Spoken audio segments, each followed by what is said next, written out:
تقوی کی بات ہے۔ تقوی انسان کو اللہ سے اس حد تک ڈرنا چاہیے، اس حد تک ڈرنا چاہیے کہ پوری دنیا کے اندر یہ صرف ایک اکیلا انسان ہو اور اس کے علاوہ اور کوئی انسان، کوئی بشر، کوئی چرند، کوئی پرند نہ ہو، اور اسے تب بھی گناہ کرنے سے ڈرنا چاہیے کہ میں اللہ سے ڈرتا ہوں۔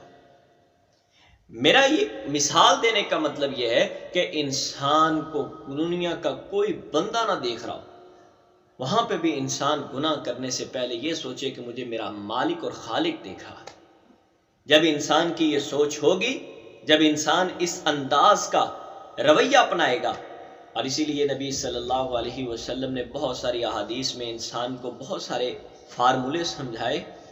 تنہائی کے اندر انسان جب لیٹتا ہے، بیٹھتا ہے، تنہا ہوتا ہے، تو پھر اس کی سوچیں بھی ویسی بن جاتی ہیں، وہ پھر سوچتا ہے۔ جب انسان سوچتا ہے تو پھر شیطان اس کو وسوسوں میں ڈالتا ہے، وسوسے اختیار کر لیتا ہے بندہ۔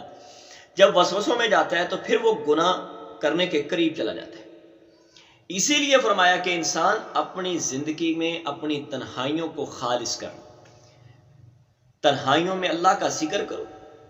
تنہائیوں میں اللہ کا ذکر اس وقت ہوگا جب آپ کا دل اللہ کے ذکر سے منور ہوگا، وگرنہ تنہائی میں بیٹھے بھی آپ نہیں کہہ سکتے۔ چھوٹا سا لفظ ہے، چھوٹا سا جملہ ہے سبحان اللہ، چھوٹا سا جملہ ہے اللہ اکبر، آپ تنہائی میں بیٹھے اسے نہیں پڑھ سکتے۔ کیوں نہیں پڑھ سکتے؟ کیونکہ ابھی عادت ہی نہیں ہے، ہم نے کبھی پڑھا ہی نہیں ہے۔ اگر آپ اس کو اپنا معمول بنائیں آہستہ آہستہ، نبی صلی اللہ علیہ وسلم تو ایک دن میں 70 بار سے زیادہ استغفار کرتے، 100 بار سے بھی زیادہ استغفار کرتے۔ آپ اس کو تھوڑا تھوڑا معمول بنا لیں کہ میں نے روزانہ کے اگر جب بھی میں تنہائی میں بیٹھا تو میں نے 100 دفعہ پڑھنا ہے، پھر اگر تنہائی ملی پھر میں 100 دفعہ پڑھ لوں گا۔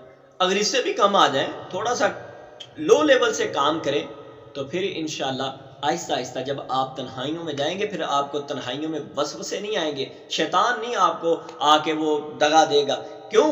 الا عبادک منہم المخلصین۔ جب شیطان کو اللہ نے اپنے دربار سے بھگایا تھا، تب شیطان نے کہا تھا کہ اللہ جو مخلص تیرا بندہ ہوگا، جو تیرے ساتھ لو لگانے والا مخلص ہوگا، اس بندے کو میں وسوسوں میں نہیں ڈال سکوں گا، میں گناہ پہ نہیں لگا سکوں گا۔ اس بندے کو گناہ کی طرف لانا شیطان کے بس کی بات نہیں ہے، کہ جو بندہ اللہ کے ساتھ مخلص ہو۔ اللہ کے ساتھ مخلص ہونے کا انداز سب سے بڑا یہی ہے کہ انسان اپنے اٹھتے بیٹھتے اللہ کا ذکر کرے، اللہ کے ذکر کے ساتھ اپنا تعلق کو جوڑے، اللہ کی یاد میں اپنے تعلق کو جوڑے، اپنی زبان کو معطر کرے۔ اور پھر جب انسان اللہ کے ذکر کو یاد رکھتے ہیں نا، تو پھر اس وقت انسان کوئی بھی گناہ کرتا ہے تو اسے یاد آتا ہے کہ میرا مالک اور خالق مجھے دیکھ رہا ہے۔ اور جب انسان کی یہ کیفیت بن جائے کہ ہر کام کرنے سے پہلے اس کے ذہن میں فوراً یہ سوال آئے کہ یہ کام جائز ہے یا ناجائز ہے، یہ کام قرآن و سنت کے مطابق ہے یا اس سے ہٹ کے ہے، یہ کام شرعی ہے یا بدعات میں ہے، تو پھر انسان اس وقت فوراً بچتا ہے، اور اس بچنے کا نام تقویٰ ہے۔ تو اس انداز کا تقویٰ اختیار کی